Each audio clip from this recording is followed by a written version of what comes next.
and Mike is going to set us up for the public comment period again. So I just want to share with everyone the agenda that will first start with kind of the mayor calling us to order, and then the public comment period, the approval of the minutes, and then the presentations. So Mayor, if you'd like to bring us together and kick us off officially, Mike will pick us up for public comment. Okay. Good morning, everybody. Thanks for joining this morning.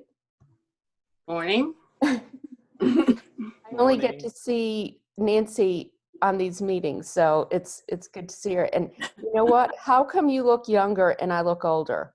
You know, I don't know. It's 2020. to do with stress, I think. So I will bring the meeting to order. Do we have a motion to approve minutes from the last meeting? So move. Second. Okay. Second. All in favor? Aye. Aye. Aye. Okay. And then, Michael, you gonna take us to the public comment period? Yeah, I sure will. For those that have joined on the call from the public, if this is the public comment portion, if you have any comments to make, please click on the raise hand button. If you're joining via computer, if you're joining via your telephone, you can push 9 and I'll be notified that you'd like to make a comment and I can unmute you at that point. All right, we have Douglas. Go ahead and unmute yourself and speak.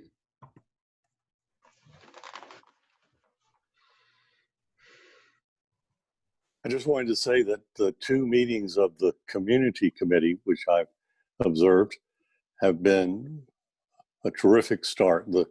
The composition of the committee has wonderful new faces and devoted old ones. It's a perfect combination. The meeting last night got off to a good start with Matt's comments to the committee, observing how enthusiastic he'd been with the advisory committee, and gave every indication that he's equally, if not more, enthusiastic with the new combination. I'm very, very encouraged by the kickoff. That's great to hear. All right, is there anyone else that would like to make a comment?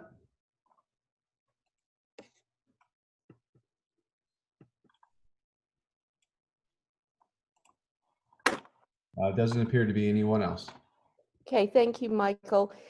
Kate, would you post the agenda on shared screen so public and others will know what is coming up?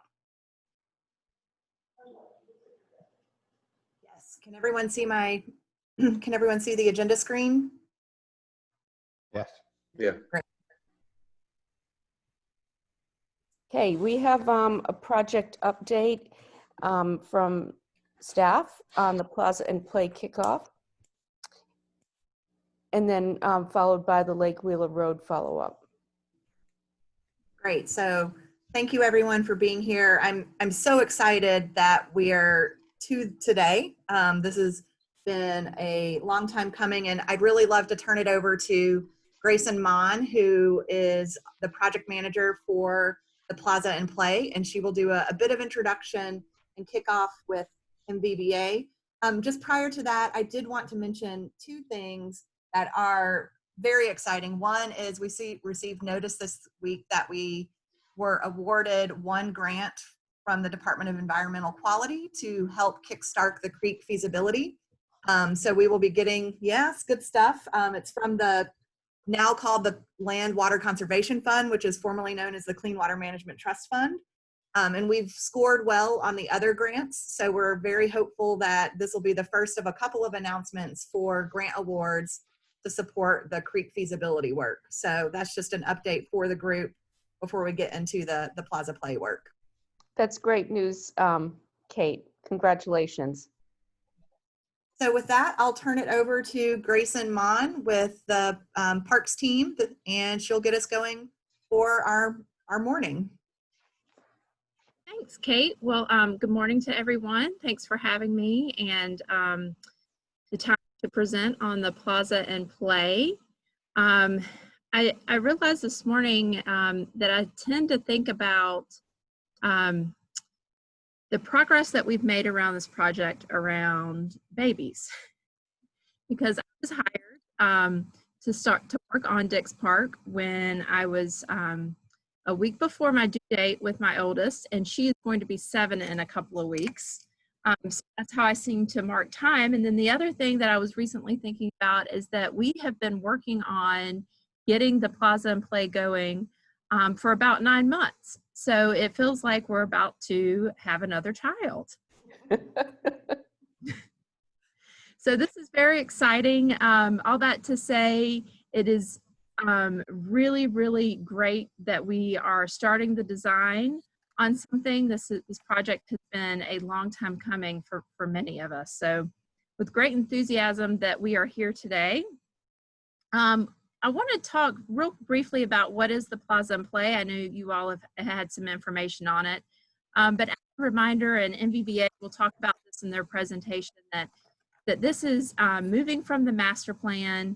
We are taking the 3 goals of the master plan to build from what is there. This is a 4 to 5 acre open space. The overall project's about 12 acres.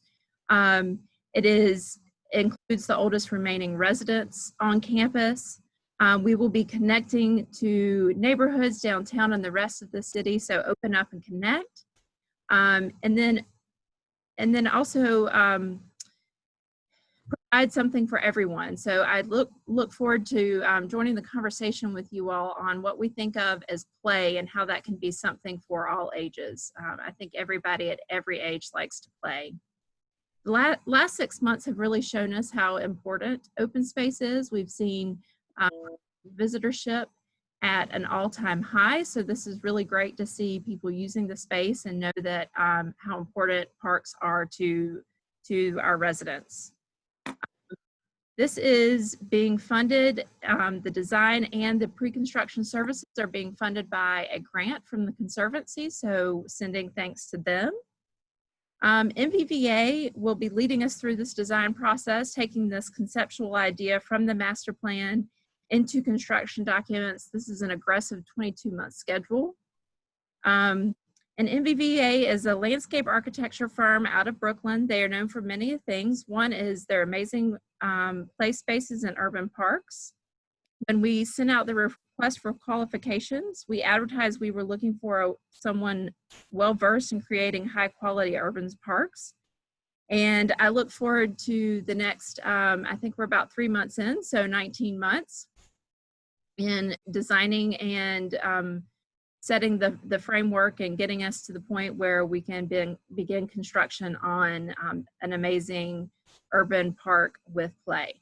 So with that, I'm going to turn it over to Hillary with MVVA. Thank you so much, Grayson. And hello, everybody. Welcome to our first Plaza and Play kickoff and meeting with the Leadership Committee. Thank you all for being here today.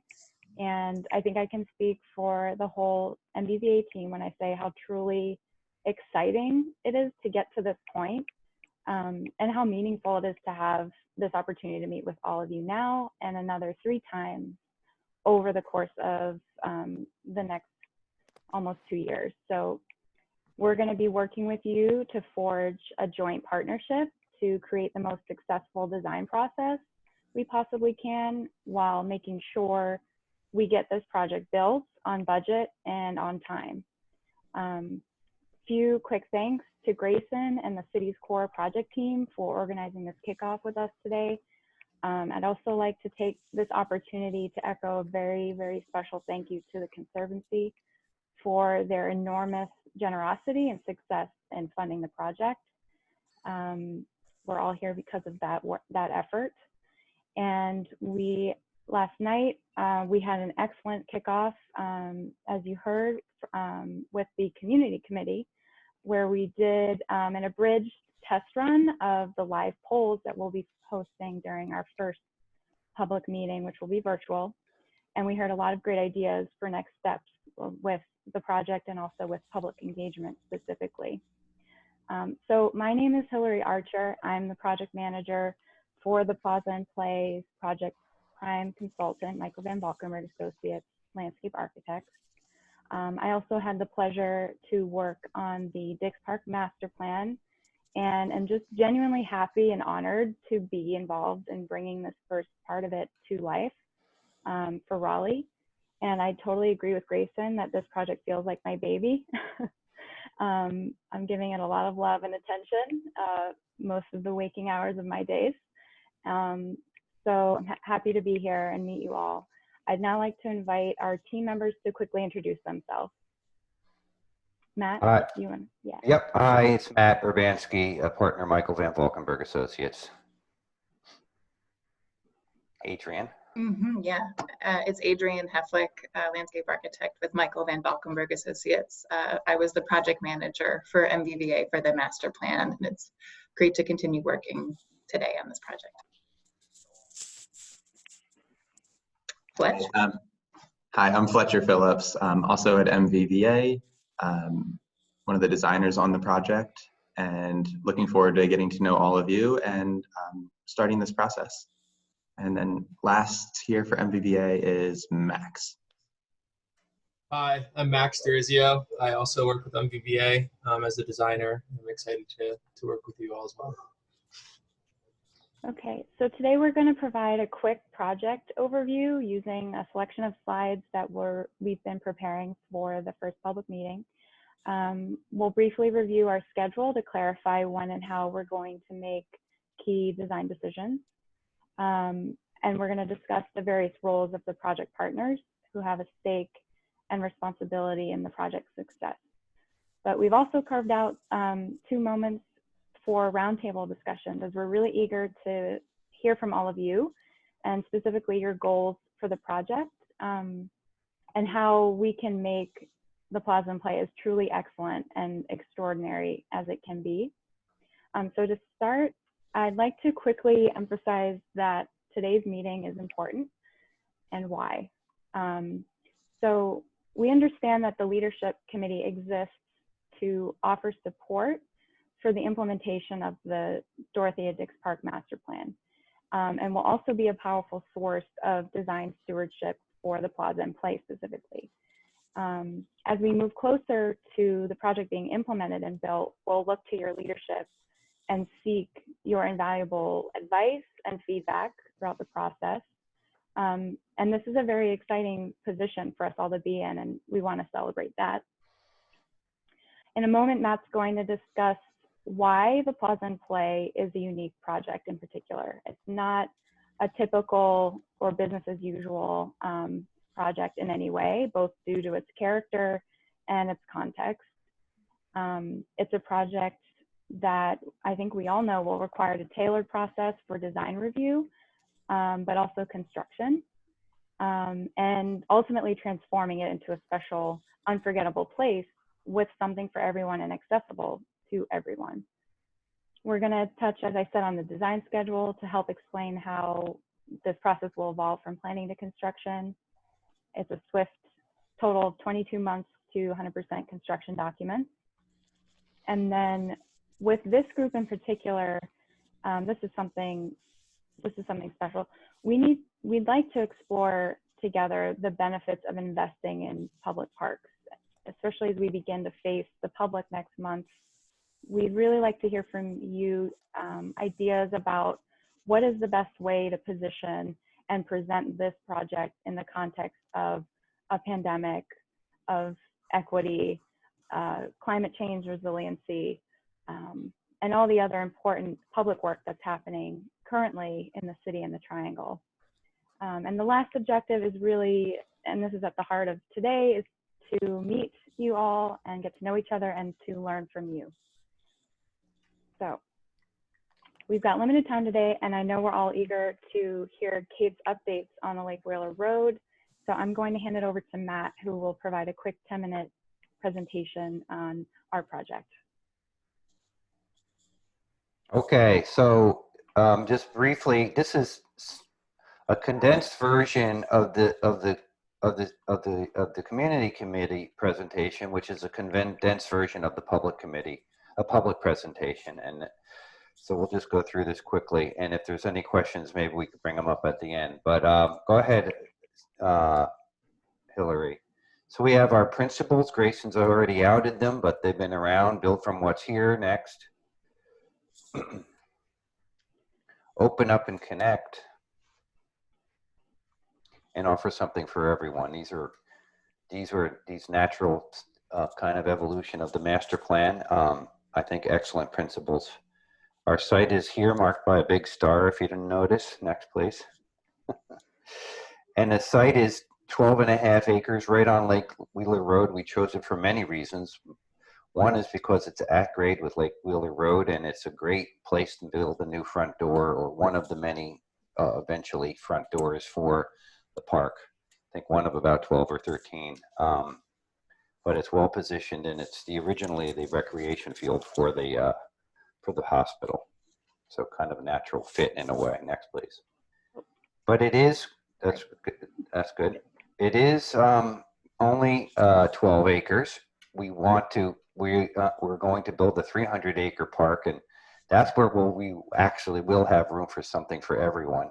But this park will, in a certain sense, this piece of it will want to be something like a fantastic introduction, and maybe a microcosm in a certain level of everything that's in the big park. But we will, one of the challenges will be making everybody happy with the first piece, so they're really eager for the rest of it. I don't think it's going to be hard, but I think it will be hard, but it will come out feeling natural in the end. In the master plan, we identified a lot of great things that could happen here through the public process that Kate and Grayson led beautifully, and identified a lot of great things that can happen here, lots of different play aspects, family aspects, picnicking aspects, kind of eye-catching, attention-grabbing aspects, garden-like aspects, all kinds of things like that. Next, please. So we kind of divided our goals and opportunities into 4 big categories. First was this gateway idea, a main element. Go ahead. And I just love the metaphor of the front door, how everyone always puts a little effort into the front door to kind of invite strangers and family into the house. Always a little bit of extra flourish done there, the red paint, for instance, here, or the heart or something, just to make it stand out. And we will need to do a little extra on our front door here, I think, in order to kind of create that invitation and that welcome to the whole city. Next, please. The site is super well set up for what we want. You can see how it leads right into the middle of the site eventually, which is fantastic connection as at grade with the whole loop area, and then it's at grade with Lake Wheeler. You know, in a certain sense, we just need to take this fence down and people could walk right. Actually, the fence is already down now. Oh no, not this one. This is around the dog run here, but a lot of the fence has been removed. Next, please.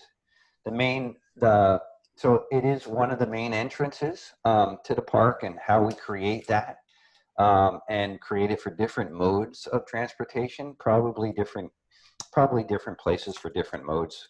We probably want pedestrians and people coming off of buses, you know, to come in the same way, for instance. Create a great transition from the city into the park with some eye-catching aspects, some deep sight lines that kind of draw you in and build anticipation. Next, please. And then some iconic elements that we're showing Bethesda Fountain, which was made in the 1860s in Central Park. So we won't make an 1860s fountain, but we'll make something fantastic. Next, please. And then have great things for great activities, maybe an ice cream shop like this or other fun things. And then some wonderful destination place, something that's going to draw people from the whole region, all over the city, and maybe all over the state, to come and have a fantastic time. Plenty of parking integrated into the landscape. We'll have to have a right balance between what the landscape can handle and what the parking needs are, and that will be an important thing to come to a conclusion on next. we want to infuse it with the local horticulture and the nature of the area. We really delved into that, and the master plan will continue to do so. And adapt it to the climate that you have. You have kind of some beautifully mild winters sometimes, and some kind of roasting hot summers sometimes, and we want to make sure it will be usable throughout the year. Tap into the local materials and traditions. Maybe woodworking would be something really interesting to look into. Next, please. And then, you know, take advantage of this beautiful house that we have here. We have really the best restoration architect we could get working on this building. Honor the history of Dorothea Dix and her tremendous achievements. And I think her strength of will. She probably pissed a lot of, I know she pissed a lot of people off. Actually, the first time she showed up in North Carolina, they told her to get lost. But eventually she got her way and got them to open hospital and take care of the mentally ill, which was a fantastic accomplishment. And her vision incorporated the landscape into it. So it's a beautiful thing to continue on that tradition. Something I've talked to the leadership committee about, formerly executive committee about since the beginning, was the importance of the statewide importance that this project should have, that it's in the capital, it's here with all these other beautiful things in the capital. People should want to come here and visit it when they go to the Natural History Museum or go to visit the state capitol, etc. That will also, I hope, help us with the kind of the whole state wanting to make it as well. Next, please. We have great opportunities for artist collaborations here. There's you know, opportunity for making permanent aspects of it, as well as maybe a rotating art program. So we could look. There's great advantages to both types of things. Next, please. And then the plaza and play. You know, how do you get this to work? Our idea is that you add them together and you make some new kind of interesting hybridized combinations. So some great examples. Washington Square Park in New York City is restored in a historic style. So it has this kind of formality to it, but the fountain itself was designed as a play fountain, so it's kind of a fun kind of overlay. Next, please. So there's a neat thing going on there. Next, please. Our Teardrop Park in Battery Park City in Lower Manhattan is at first glance a kind of a naturalistic place. But next, please. Because of a desire to get a lot going on in the smaller space, there's kind of playful elements built into the landscape throughout. And for instance, this water play area that we developed here, where water just starts squirting out of rocks when kids push a button. Next, please. This is part of our Tulsa project, a few days, or maybe it was right at the end of construction before anybody was there yet. And go ahead, next, please. It has both aspects really integrated into the landscape, taking full advantage of the existing vegetation, and then at the same time, fantastic kind of iconic elements that grab people's attention and make the kids excited. Next, please. One of my favorite kind of civic landscapes that also has a playful quality is this fantastic fountain garden that was made as part of Millennium Park. It's called the Crown Plaza. Juan Plenza was an artist involved here, but it has this, it's a beautiful civic monument in a way, and then also has this playful aspect. Our Brooklyn Bridge Park in Brooklyn is also, here's as an example of having great places for children of all ages, let's put it that way. Next, please. This is just the play area there, but there's places embedded within a site that's no larger than our phase 1 site here, that have all aspects for all different kinds of people and different levels of activity. Next, please. So really, we want to make this a place for all people, and making it as widely appealing as we can within the 12.5 acres. Thank you so much, Matt. Yep. Okay, so at this time, we'd really love to welcome everyone to introduce yourself, share one of your goals for the project, or how you see the Leadership Committee supporting the Plaza and Play. And for this, we'll use the Zoom raise hand tool, which you can find under the participants button. I think it's the bottom right if you click on participants. And I ask that you just please keep your responses to 30 seconds or a minute so we can hear from everyone and keep moving. Who would like to go first? Hillary, could you just take down the shared screen so we can see everybody on screen? Thank you. Of course. You can also raise your hand. There's only so few of us here. Hi, Nancy. Hey, so I have a question and a comment. A question is, can we see the map again? I think it was your first or second slide. And I've been raising this for a couple years. It seems to me a little ridiculous that we have this cutout. We have this sliver on one side, and then we have those two buildings that we don't have any plans for. Yes, see the two buildings? Yeah. There's nothing called for them on the master plan. And it seems to me that if we could expand the space so that that line in the back was straight across would make a lot more sense.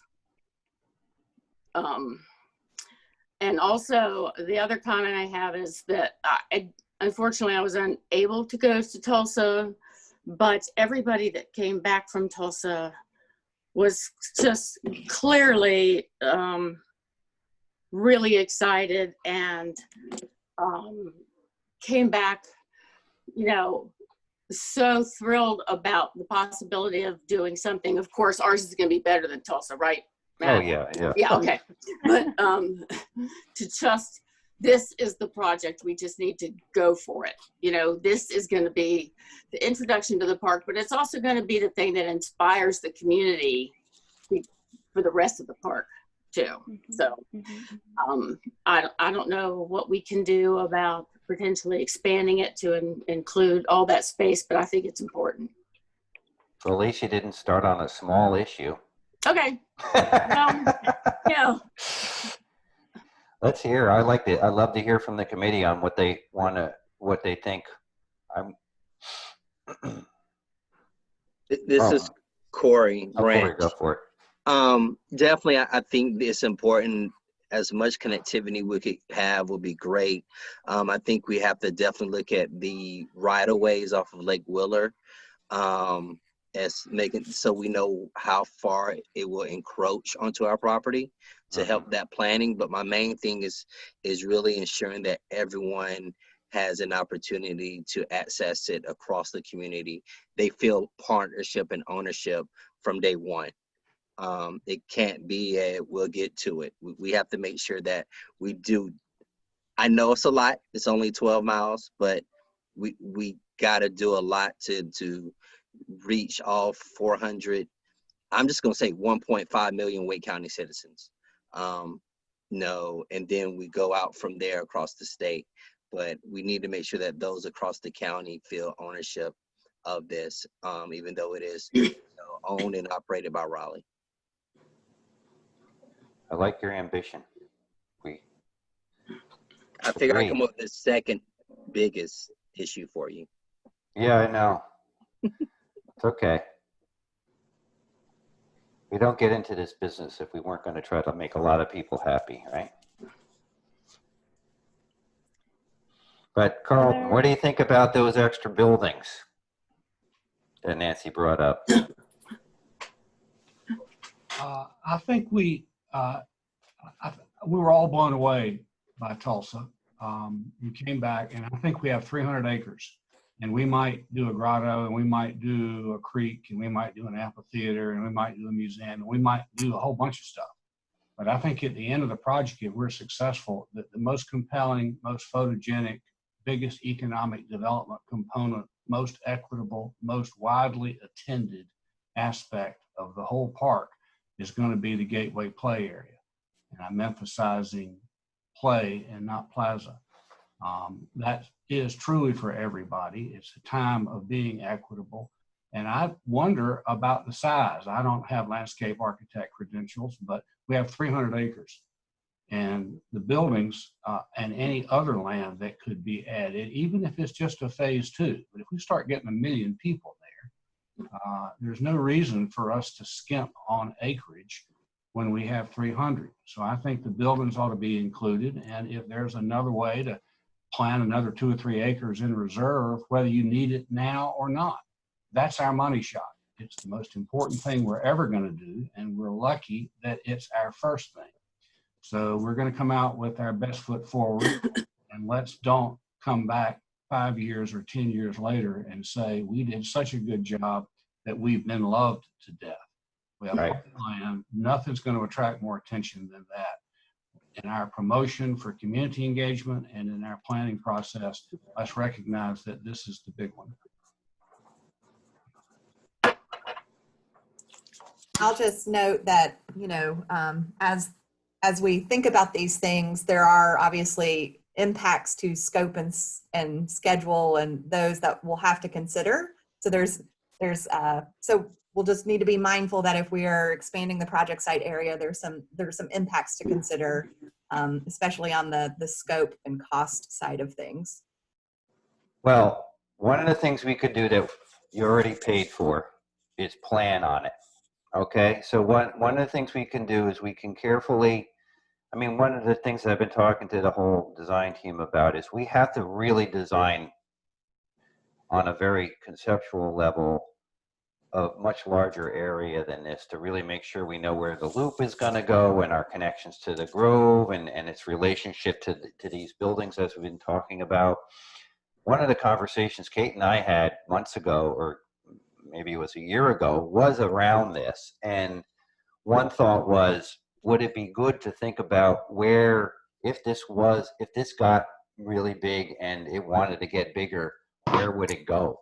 And so that's something that we could think through. Would it be best for it to go on where these buildings are, or would it be best to go somewhere else? You know, we all probably have feelings about that, you know, especially me, but I think that we could explore various ideas on that and then bring those to you rather quickly so we can kind of feel like, okay, well, this is what we're going to do now, but this is what we could do, and we're not going to preclude any of those opportunities. So that you already bought, Kate, right? And then we'll figure out what we'll do next in terms of, you know, if we need to roust up some more money to make Nancy happy, for instance. Hey, no. So the only other thing I was going to say is I have a friend who went to Tulsa and not with this group, just separately on her own. And of course, her comment was, great park, nowhere to park. I know that on the other side of like where the buildings are going to be is going to be the amphitheater. Right. And we know we're going to need parking for that and everything else. So should we think about, you know, everybody hates parking structures, but, you know, I know you guys could totally trick it out in a way that it was a urban garden or something. But I was just thinking about that sort of in that space. Yeah. It would serve what we need now, but we know we're going to need it in the future for future development too. Mm-hmm. Another good thing to consider in this early phase. I'd like for us to also consider how we might use transit. You know, we have empty parking sitting all around the park at NC State University and downtown. And I think that looking at ways we can move people 5 to 10 years from now is going to be really important. You know, let's get very creative and look at partnerships with companies like Lyft, or partnerships with NC State, partnerships with the Downtown Raleigh Alliance and others, where we can move people in a different way. I think if we just think about cars, we're going to get this wrong long term. We might get it right short term. So I just would urge you to think about what transit possibilities and what ways we can move people in new ways. So this is probably where I step in, since I'm representing NC State here. And in the last 2 years, there's been a big change in that we have a new vice chancellor for finance and admin, and all of our real estate sort of reports up through that. And we have a new director of real estate. I don't know if you've met her, Alicia Knight. And there's a real opportunity. And so one of the things that I just made a note to do is to introduce Alicia. We've been talking more about the role of Centennial Campus and Spring Hill. And I think that it's important for us to be a little more active in working with the Conservancy, with the city. And I'm not exactly sure how it works with this particular project, but certainly that parking issue you talk about, Mayor, is an important one. So there's that opportunity. I think there's more opportunity than there was 2 years ago, which is a very good thing. Very excited about it. And I have my department heads in 15 minutes, so I'm sorry I'm going to have to leave. Lake Wheeler access. That's a good way to leave the meeting, though, Mark. Thank you for that. I mean, that's great to hear, because there is such, I mean, I hate the word synergy, but man, we can do so much more together. Yeah. And so having that mindset and openness, really excited to hear that. Yeah, it's a real sea change that's happened in the last couple of years. So I'll set up some appointments to do some briefings, and Mayor will make sure we get you in there, and the Conservancy and the design team, and of course the park staff too. So thanks much, and I'm going to have to sign up. Thank you, Mark. With that, I think we will pause the roundtable. There's going to be a brief moment in a little bit to check in and hear other thoughts. So right now we're going to switch over to talk very quickly about our design schedule, and Fletch Phillips will take it from here. Thanks, Hillary. So we just wanted to kind of give a brief overview. I think this is probably something you've all seen versions of before, but as Grayson mentioned, we're looking at a roughly 22-month project schedule, and that will take us through a full package of construction documents. So our team's following a fairly traditional design schedule. We'll move from pre-design, which we're currently wrapping up, into schematic design, design development, and then construction documentation. So those are our 3 phases that we're tracking, getting increasingly more detailed in the design thinking and the level of clarity that the entire project will take. The 3 major public events are taking place. So right now we're in our current round. We're meeting with the public for the first time on October 7th. And that will be the first big event where we're not showing initial ideas or proposals, but we're there to hear from the public, to kind of open up the possibility of what play could be, what plazas could be, and talk about some of the goals from the master plan. So it's really to confirm the aspirations of the project and bring the public in from the very beginning, before we even begin to put pencil to paper.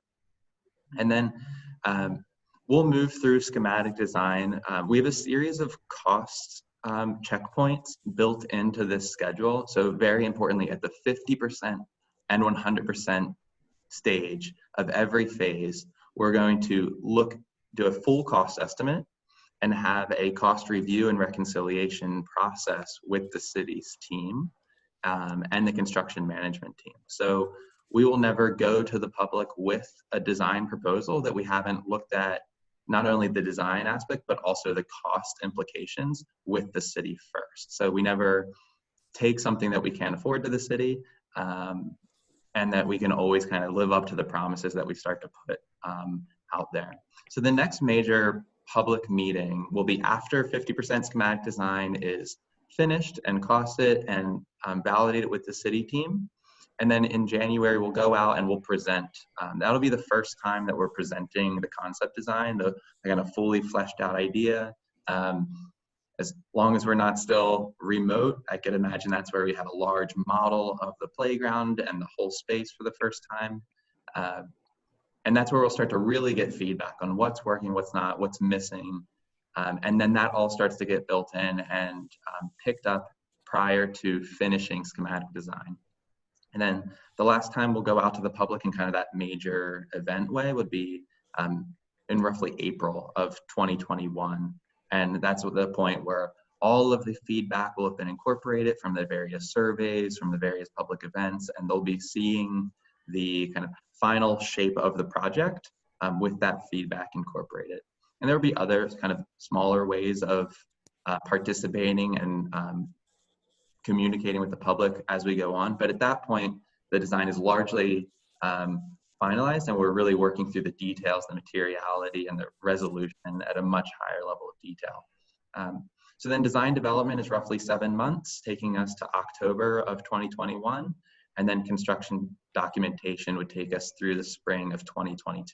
At that point, we would have a fully fleshed out and cost verified construction document package. And that's when we would move into the implementation phases of the work. So that's kind of the rough overview, and we'll have time to kind of talk about how this lines up with different kind of city movements and city agendas that are also going on. But yeah, Hillary, I think that kind of covers the overview version of this. Absolutely, that was great. Thank you.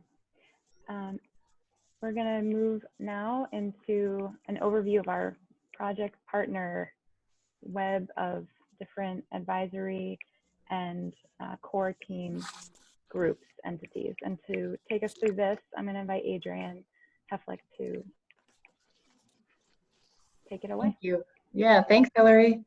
So we felt early on in this process, as we were looking at the scope and the schedule, that it was really important for us to kind of distill the constellation of stakeholders and advisors and doers that are going to help implement this project, because the involvement of the community and the involvement of so many city departments and partners with the Conservancy is really something that is important to get right. So we created this graphic here on the screen to kind of highlight the core project team, and then as well the leadership committee here is an important factor. So at the very center is the City of Raleigh core team. So that's with representatives from the Parks Department and Engineering Services. So our fearless leaders, thank you, Grayson, Kate, your whole team. And they are both our primary point of contact as the prime design team, and they also will be the primary point of contact for the construction manager at risk, because we understand the city has decided to go with that delivery method for this project, which will be a good thing, because it'll allow the team to really check in with the realities of construction phasing, logistics, sequencing, and costing early on as the design is being developed. And so then in blue, you have MVVA over there on the right-hand side as the prime consultant, not figured here on the screen, but we have a team of about 20 sub-consultants who we will be working with. They range from, kind of technical disciplines, such as transportation engineering, there you go, the big sunburst, as well as play consultants, a group that we've worked with for a very long time that's based at NC State, that is going to help us bring, new and innovative ways for play for all ages here to the Plaza Play Project. And then also convened for this project, we had a kickoff last week with the DRT, the Design Resource Team, which is a group of representatives from various city departments who are really going to be invaluable help bring this project in time, on budget, because they understand the city system for permitting, and for so many checks along the way that we will need to do to make sure that we're on the right track. And then most importantly, down at the bottom here, we had our kickoff last night with the community committee, as we mentioned. It's a really wonderful group that you all have convened. So thank you for their insights, their expertise, and kind of their really broad reach into the various communities that make up Raleigh and the region. They're going to really help us steer the messaging for this project to make sure that we truly are making something for everyone.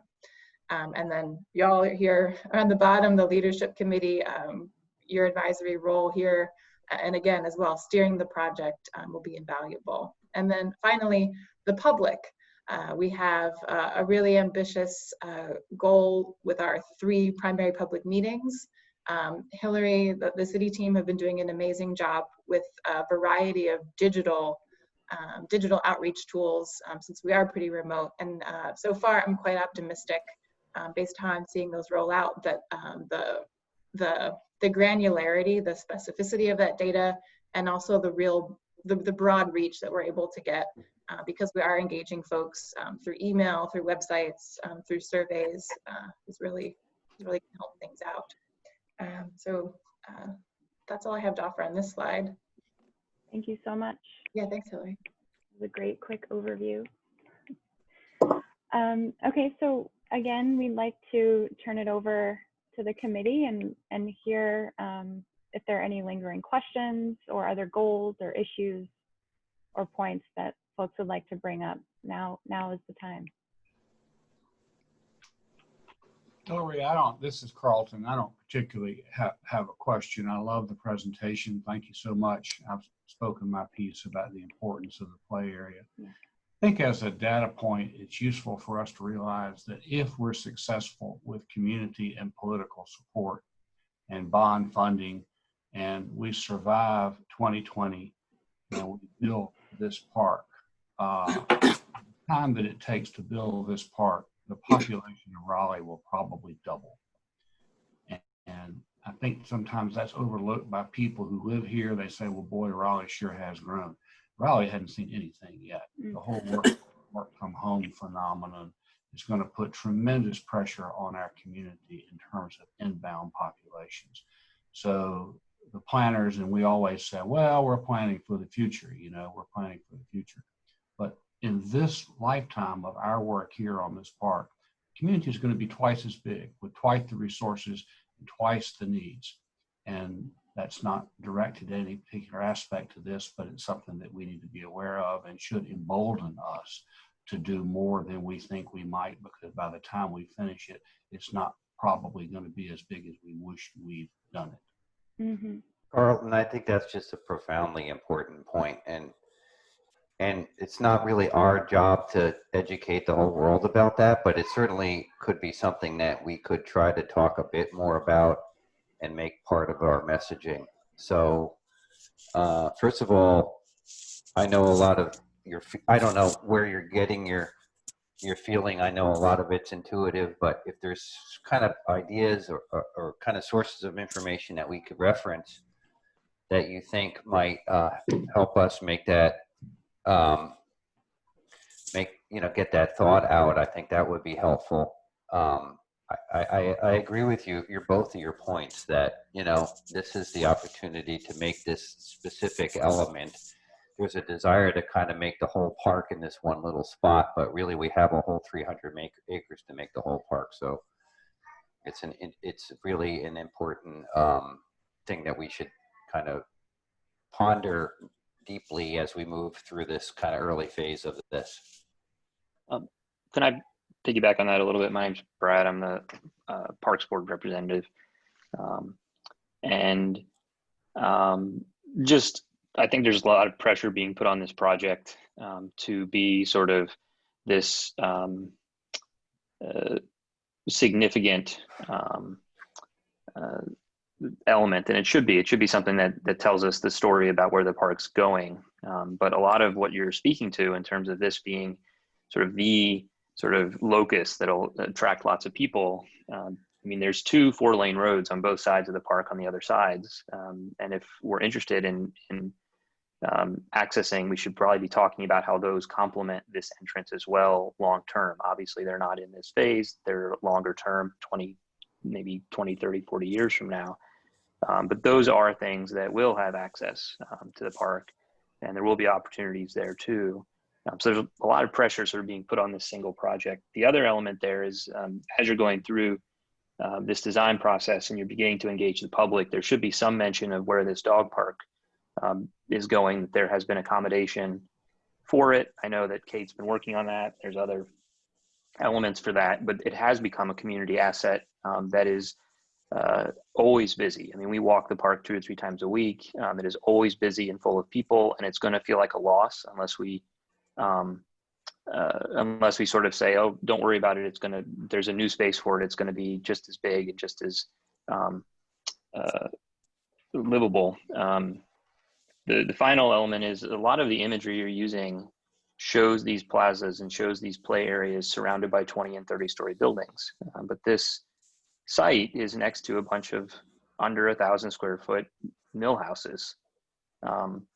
And it's going to create incredible pressure for those to redevelop. But it begs the question of how this is different and will be different in terms of its activation for a site that doesn't have that type of density next to it, and how that evolves and how that contributes. And I don't know if there's additional sort of context pictures you can pick, but I know a lot of the pictures you're sharing are of New York, and that's not what this site is. It is a site essentially in a neighborhood, especially on this edge. And I don't know how you sort of tell that story. I know that redevelopment is coming, and we have counselors on this call who can make adjustments to sort of how they see and envision that. And there's zoning processes that can go into place, and that's part of the Lake Wheeler Road plan. But the story that's being told of this sort of being this locus point puts a lot of pressure on the neighborhood, puts a lot of pressure on this to be that thing. And really it's step one of a really good experience that is in the most buildable spot, that is in the place that we're sort of telling the story of why this is worth the long-term investment, the hundreds of millions of dollars to come after this facility. So I think that's maybe, we're putting a lot of pressure on this, that maybe if we step back and said, how do we just do this really well for what it is, we might do a better job of, so. Brad, thank you for that. Those are all great points that we have been talking about, but we'll continue to look closely at as we continue to move forward. Are there any other comments? If not, then Grayson, actually, would you like to present the next steps now, and then we can let Kate launch into Lake Wheeler? Yes, I'm sorry, I didn't hear the last part. And let Kate what? She can present Lake Wheeler as on the agenda. Oh, yes, yes. Okay. So take it speaking away. of construction, there's construction outside of my window, so it was a little hard to hear. Oh. I'm good. Okay. So we've mentioned a few times we have our first public meeting for the Plaza and Play. It is October 7th from 6:30 to 8 p.m. As you can see, we have a landing page on dixpark.org that has project information. Then we also were using publicinput.com, which is an online engagement portal similar to what we used during the master plan, which was Neighborland, if y'all recall that. We have been very pleased with public input. So we have a landing page there as well. That website is on the very bottom, Plaza, with publicinput.com/Plaza Play. So there is a pre-meeting survey there. That is where the public meeting information is, and you can sign up to attend there as well. We're excited we'll have an online poll that will be run through there. during the meeting and a follow-up survey after the first public meeting. We are also working on getting these postcards, so this is the back side, out to the recreation centers that are assisting kids with virtual school as a way to start engaging the children as well, to ask them how do you like to play outside? So the simple prompt, it asks them for their age so they can draw on here or write. And then they could submit the what they've come up with to an email through public input. So that's plazaplay@publicinput.com, or can be uploaded through social media with hashtag plazaplay. I also want to encourage anyone of any age to submit a drawing or feedback on what they would like to say for the Plaza and Play. You can also call in during the meeting, and that information is on the bottom of the postcard. So with that, I think I will pass it on to the next person.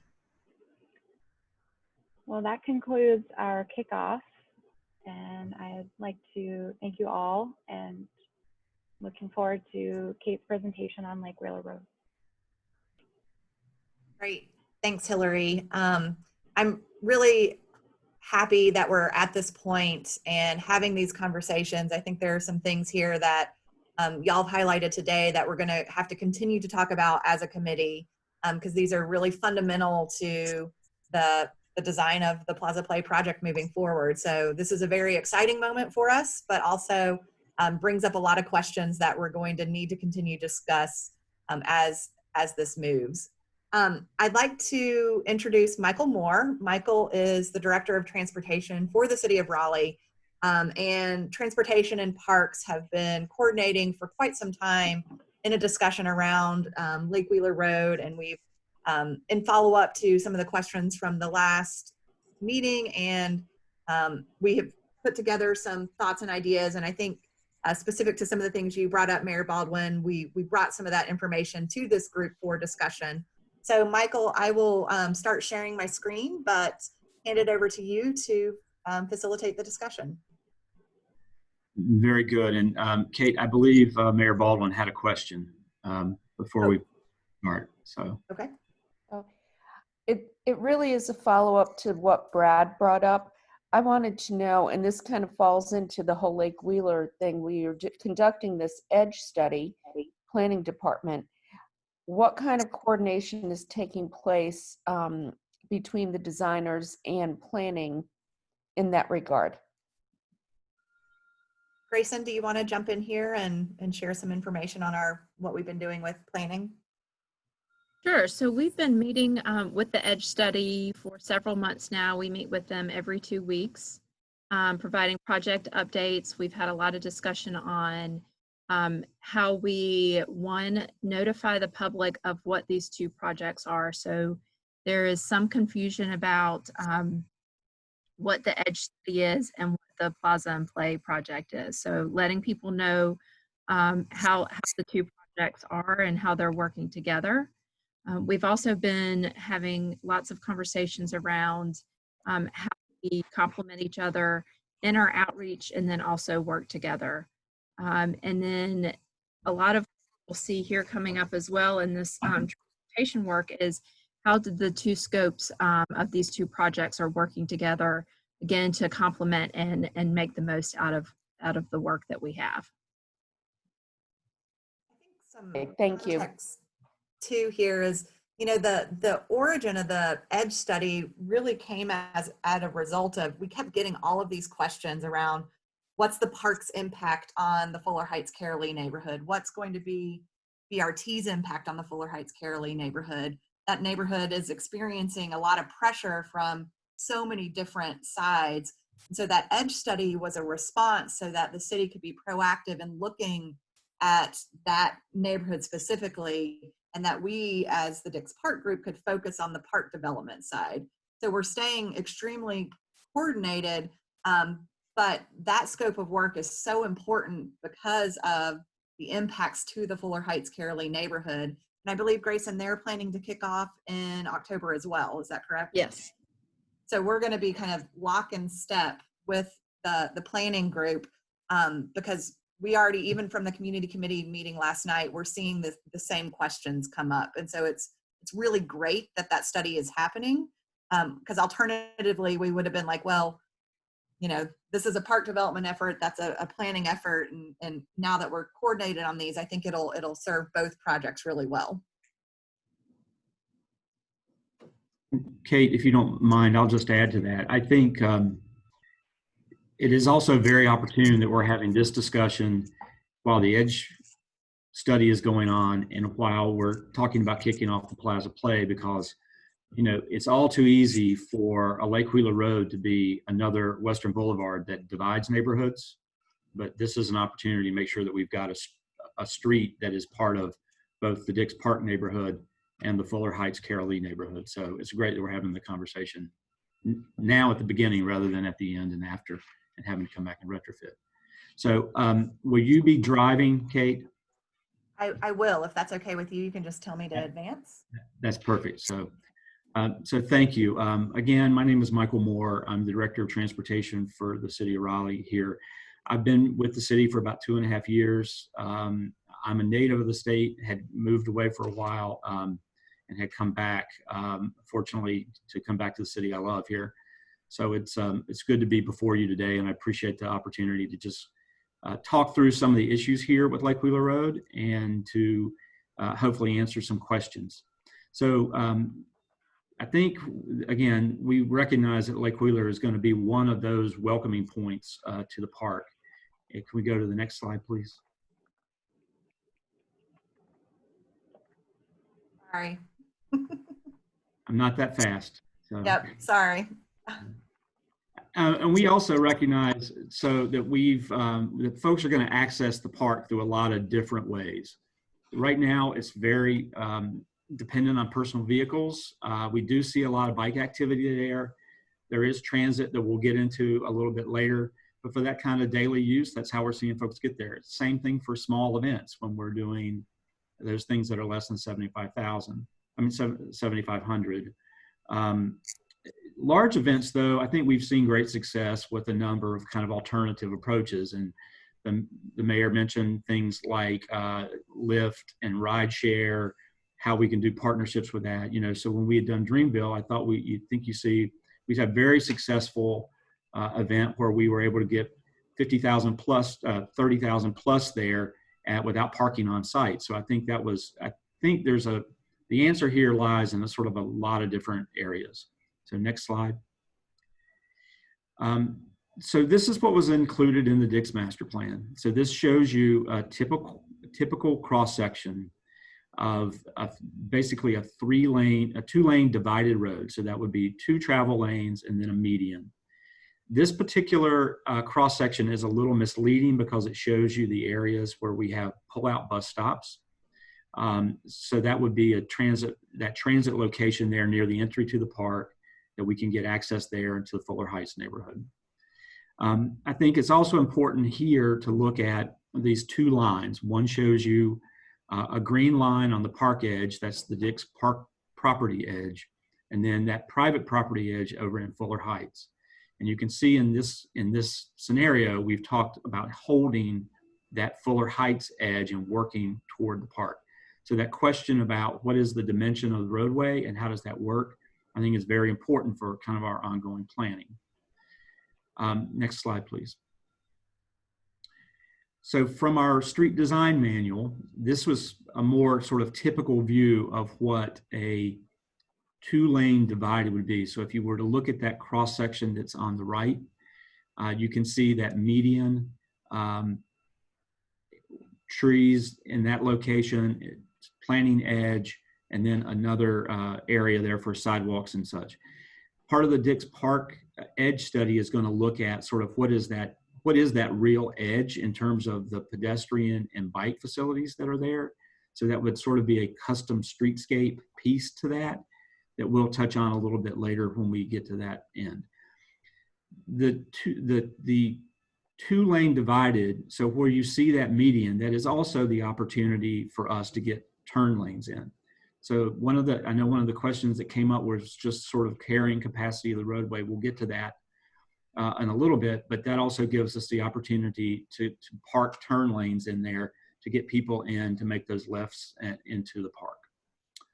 So this is what is currently on the Raleigh Street Plan. And again, you can see the long-term plan calls for this to be that 2-lane divided all the way down, basically from Western all the way down to Maywood.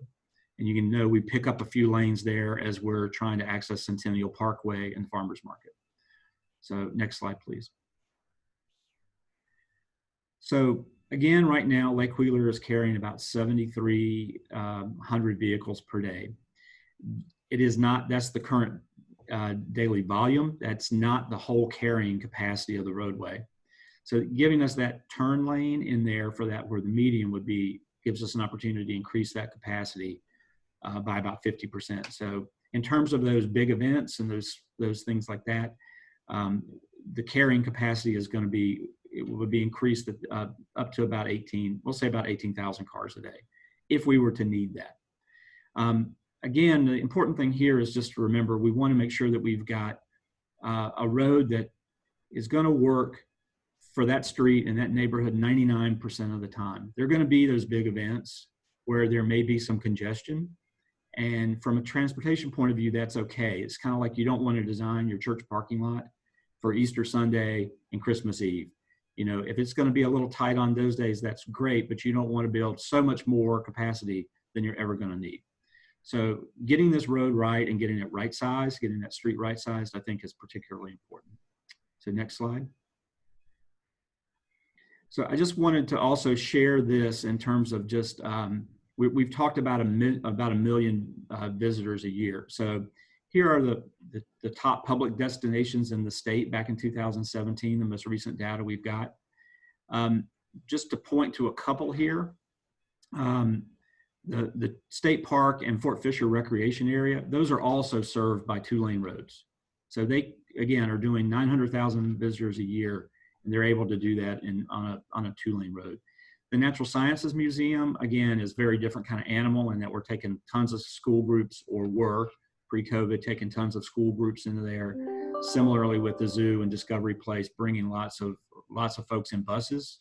And again, as the mayor mentioned, opportunities there that we can explore in a little bit more detail. So next slide, please. So here's me. It's my turn to be Debbie Downer today. So project transportation funding, we typically are going to fund a project through a number of different sources. There's a capital improvement program, there's opportunities with 2/3 bonds, and there's top opportunities with transportation bonds. Our last transportation bond was in 2017, and at that time, Dix master plan was not complete, so the phasing was unknown, and Lake Wheeler was not included in that at the time.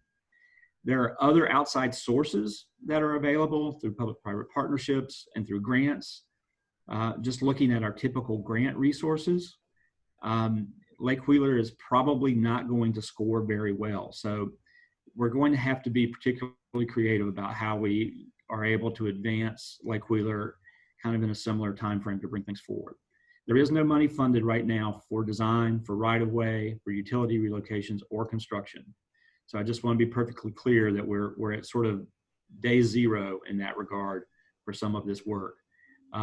But there are perhaps some opportunities there to look at what's in the bond and what monies could be reprioritized. And that's something we can certainly work with the mayor and council on. Next slide, please. This is also, I wanted to share just a couple of projects that we have completed recently. So Buck Jones Road and Sandy Forks Road were both kind of in that sort of $8 to $10 million range, sort of similar size projects with sort of similar level of desire for improvements, in that it's 2-lane divided, but has a pretty high level of pedestrian and bike amenity to it. Sandy Forks has a really nice side path that was built with it. I always hesitate throwing out estimates sort of at this level, and particularly now with Lake Wheeler. I think most folks know the site well enough to know that we've got a Duke transmission line that runs along the park edge. There's a truss tower that is probably less than a dozen feet from the roadway as you approach the north. So there's a lot of complications in those utility relocations. And while this particular entry point, this particular point where we're talking about Plaza and Play is level, there's a lot of other pieces and parts of Lake Wheeler where the edge is higher and lower, and in some cases by tens of feet, not just, you know, single digit numbers of feet. It's going to take a lot of extra, I think, consideration and work for us to be thoughtful and to maintain our kind of cost controls on those things. So next slide, please. These are next sort of slides are sort of included for some benchmarking. So as we sort of talk about what are some other alternatives rather than just driving to this park point, the entry point, how we might get there. So we've included just a few things to kind of benchmark some walking distances. So this gives you kind of a 5-minute walk ring, a 10-minute walk ring, and a 20-minute. You can see there are parts of downtown that are reachable within a 20-minute walk, and certainly the edge of Centennial Campus and the farmers market are kind of within those shorter rings. Next slide. And then here would be, you know, we've gotten some requests from council to look at how we might do a Dix to Chavis Park. So this kind of gives you an idea about how kind of the distance to get from kind of a key point in downtown to Dix. It's about 3/4 of a mile. And Kate, next slide, please. And similarly, if we were going to use parking available over at the Centennial Campus, it's about the same, slightly shorter, but about the same distance to get us into the park. Doesn't get us all the way to the Plaza and Play area, mind you, but it gets us to that area of the Great Field in the park. So next slide. Citric Cycle is, of course, we've got a location there at Farmers Market, one more centrally located to the park, and then throughout downtown, one right on South Street as well. But Citric Cycle is an opportunity that we might also want to try to leverage here at this location. Granted, a mom is not going to put 3 kids in a car or 3 kids on a Citric Cycle and try to get them there, but it is an alternative for some. So we just wanted to include this so you could get the sort of full picture. Next slide, please. And then there was some conversation at your last meeting about transit. So the location is served by the Carolee route. It's the Route 21. Currently, that's a one-way route. It is outbound from downtown. It was a route that we recently did some frequency improvements on. So we've included longer Saturday hours and are running those on 30-minute headways on Saturdays. Previously, it had only been an hour. Of course, as Dix comes online and as there are more drivers for activities, this could be something, again, we could go back and look at the Way Transit Plan and look how we might be able to leverage this route to be a greater asset to the park. So next slide, please. So for folks who are not familiar, we are working on a bus rapid transit project. There are 2 main corridors under consideration for this south leg, and that is Wilmington and South Saunders Street. This sort of the South Saunders Street alignment is that in orange, Dawson, South Saunders. The red alignment to the far right is the BRT alignment that would be on Wilmington. I will tell you right now, it is looking like the Wilmington Street alignment is kind of where we're landing in terms of a preferred alternative. So this southern alignment doesn't really touch the park and the walkshed in a way that we might hope. However, the western alignment that will use Western Boulevard uses that entire edge along Western, and we'll have stop locations along that edge as well, and gets us much closer. So next slide, please. And then, Kate, would you like to talk a little more about the edge study? You're a little bit more engaged in that than I am, but again, the study gives us an opportunity to look at kind of how we can use Lake Wheeler to kind of knit the communities together and again, get to that, that custom streetscape edge for the park and for Fuller Heights, Carolee. So.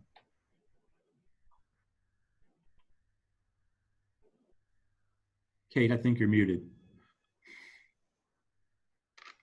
How many times? How many times? That the thing that we wanted to highlight here is that the EDGE study does have scope to look at the streetscape section for Lake Wheeler Road and Maywood Avenue, reduce that custom streetscape design.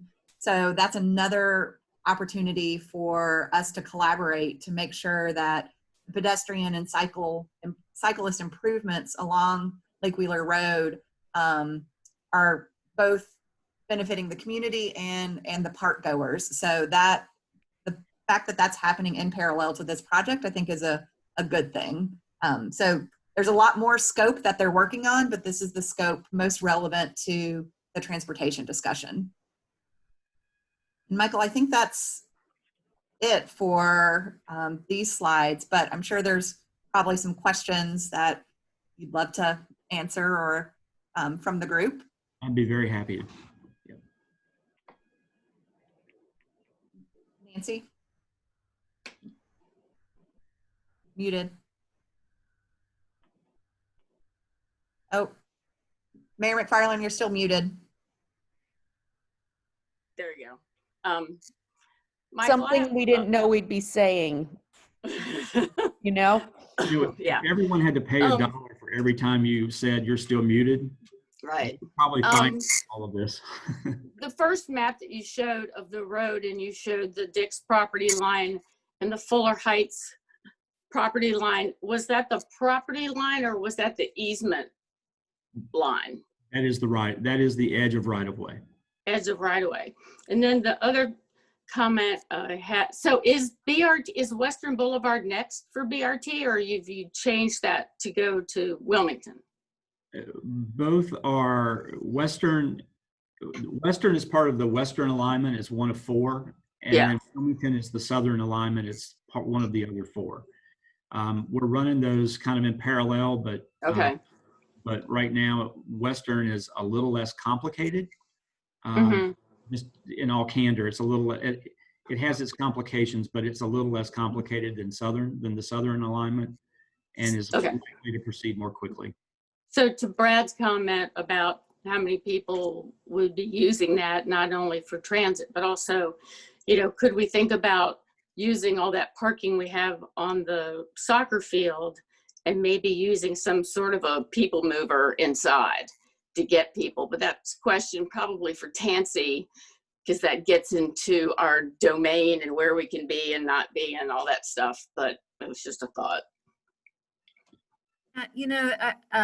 I was on a great coordinating call between transportation and planning and parks for this conversation. And we did come to some of the same conclusion that some of this is going to need to be stepping back and thinking about really connectivity within the park to take pressure off of any single point of access. And so I think that's very prudent. And we talked about to Mayor Baldwin's point, rideshare, and try to reflect that, Citrix cycle. And certainly we're going to need to think about other micro-mobility kind of things in terms of service within the park. So I do think that's a really appropriate comment. Yeah, thanks. Michael, let me ask you, your walk shed maps were particularly instructive. There will be people that'll walk to the park. There will be people that will Citrix cycle to the park.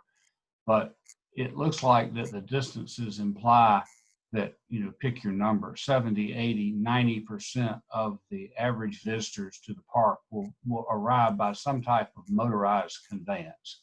We'd love for it to be a train. It could be a bus. It could be their own car. It could be a scooter. But this park is not close enough to the population to provide heavy bike and walk traffic in terms of total percentages. Do you think that's an accurate statement, or do you, in your transportation background, do you see more people arriving on foot or on bike? No, I would agree. I think, you know, this is all kind of on a continuum, right? And Mr. Johnson had made a point about, you know, long into the future and how things will progress and change long into the future. I think initially, you know, we're gonna have to design for a lot of folks arriving in single occupancy vehicles. But we know that that's probably not sustainable as the community grows and grows. You had made that point very eloquently. So there, again, if we can provide a number of options, as many as we can, provide that connectivity through the park, I think we'll see the reliance on single occupancy vehicles decrease, and we'll start to see more people utilize transit. We've got good transit service there. If we've gotten, you know, frankly, if you've got the ability to get the facilities, I think the question about more people arriving on foot and more people arriving by bike, some of that's a question of, you know, this park was forever intended to be sort of cloistered. And now that we're trying to open it back up, how do we create facilities that kind of engage the park more in terms of, you know, bike paths, our greenways, elements like that. You'll start to see more folks use, I think you'll see more folks use those over time, but I think you're initially correct. Most of our attendees will be by single occupancy vehicles initially. Yeah, we should plan for the future, and I'm not suggesting single occupancy vehicles a long-term solution, but as we plan for the future and see transportation modes changing, one thing that doesn't change is the distance from the park to Chavis Heights or the distance from the park to downtown. So it'll be a motorized vehicle of some sort, hopefully more efficient than single family, but we're not going to be able to fund the park with people on foot or on bicycles is the thought. We've got to plan for a multimodal change over time, but there's going to be a motor taking most of them there of some sort. And that's not the case in all parks. Michael, could you talk a little bit about the connection from Chavis to Dix Park that we're working on? Yeah, and I'll have to rely on Kate and Stephen to help me out a little bit here. They're leading on that, but what we're trying to do some short-term and long-term approaches. One, to sort of create that sort of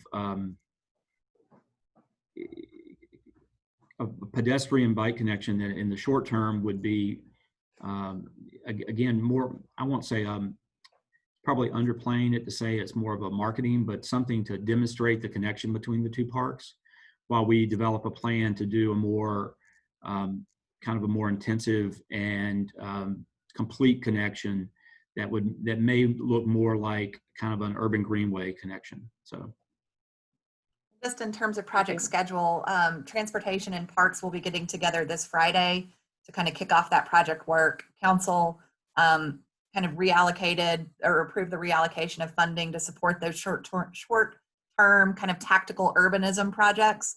And so we'll have staff from Chavis, Transportation, and Dix Park and Greenways together to come up with that list of short-term recommendations and then get those on the ground as soon as possible while planning for some of these mid and longer term improvements to the Lenore Street, Chavis Way, and South Saunders Lake Wheeler corridor. Okay, I saw Brad and Matthew with their hands raised. Brad, do you want to go next and then Matthew? If Matthew's responding to something from Carlton, I'm happy to defer. Go ahead, Brad. Yeah, I was just going to ask, this is, everything we looked at is transportation oriented here, Michael, and how much of this study is going to be looking at what preemptive sort of rezoning could be done in this area to sort of catch, I know that the comprehensive plan sort of saw this area of the city as more dense, but the zoning currently is not that way. And it's sort of waiting for rezoning to happen. But given that the investment's happening in the park, will there be recommendations from staff somewhere? I know probably not from your direction, Michael, for how council might proactively rezone the area, or if there's some sort of, God forbid, overlay, conservation overlay here that says either protect what's there or go big. But I don't know if there's recommendations there. I might take that for Michael, because I think transportation will certainly be involved as a stakeholder with the Dix Edge, but that's really being driven more by planning. And we can certainly create a future opportunity for the leadership committee to hear from the project managers on Dix Edge. You know, clearly the area plans like the Dix Edge are a mix of bringing together the perspectives of people in the community, the way here people outside of that community see opportunities, and the policy objectives of the council. And so, you know, a lot of the staff's role is really facilitating that conversation. However, I will say, I think in some of our design there and some of the outreach, we are trying to help create a dialogue that acknowledges there likely will be change in these neighborhoods. And so, and that this is really more about a conversation about what's the kind of change that benefits the community and the existing members that live in those neighborhoods. And so, you know, I can, at this point, we haven't kicked that off. And so some of those points of tension between those three vision points haven't started to materialize in that discussion. But I think we are trying to share in an educational way with the neighbors that live in those communities that likely growth impacts from downtown and reinvestment fueled by transit and park investments likely will require us to be strategic to make investments in a way that the existing people that live in the neighborhoods will benefit from. I just obviously it's moving. I just worry that if we don't have policies in place to sort of catch those things, either it'll develop at a low scale, still pushing people out, or it'll develop at a fast scale in a way that is incompatible with a lot of what the vision of this group is and the larger city's goals for this part of the city are. So, sans policy. I know that the comprehensive plan sort of imagined it in a rough way with future land use, but the zoning doesn't reflect that right now. And I just want to note we're over time. So Matt, I know you've got a question or comment. So please go for it. And then we will follow up with any other additional questions or comments after the meeting. Quick comment and question. First of all, there's a lot of conversation about single occupancy vehicles going to the park. Except for the 6 a.m. bird watcher, my experience is people come in groups of 3 and 6 in cars to parks. So I don't see a lot of single occupancy in the parks that I've made with people driving to them. It's a big, and especially if we're making this thing in the way that we're trying to, it's sort of an event to go to it and you get everybody together and you go. And they kind of know they even do that because they know the parking's going to be tight. So, you know, this is, I don't think it's a retail, you know, parking lot kind of model or anything like that. So that's something that I just want to throw out as an observation. And it's the poorest people that have the most people in the cars too, by the way. And that's a lot of feedback that we got from the public meetings. I had a question for Michael. He said that Lake Wheeler Road doesn't score well, quote unquote. I wanted to know why and if there was anything we could do about it. Typically in the funding, in those grant funds that we've got available to us, you've got to have like sort of what I would call tremendous capacity improvements. And it's usually for things that are going to go from something like a 2-lane divided to a 4-lane divided. Or if you've got kind of a huge safety problem. We don't really have that with Lake Wheeler right now. Just in the scoring criteria for those local transportation funds that are available to us through the state, in their scoring priorities or criteria, it doesn't add up very well. And I apologize for my shorthand when I say single occupancy vehicles, motor vehicles. I'm sorry. It's not okay. Poor shorthand. but yeah, but motor vehicles in general. So. Oh, I see. Well, we don't have it. Well, first of all, there was a lot of feedback in the public meeting that we had a lot of safety problems. There was a lot of people talking about not being able to walk along the road, getting pushed off the road by cars while they're literally walking or riding their bikes, getting slapped in the butt when they were riding along there. So all kinds of safety problems. Also, if there aren't any now, there sure will be. So maybe that's what we have to wait for. But I don't know how we could make that more of a palpable issue. But I can't imagine that there aren't safety problems or won't be when this becomes a park entrance. Yeah. Well, we are. I think pedestrian and bicycle amenities in North Carolina have largely been priorities of the cities and less priorities for the state in their funding allocation. So, you know, that's point well taken, and clearly the aspirations in the street plan and in the master plan would really prioritize pedestrian and bike amenities.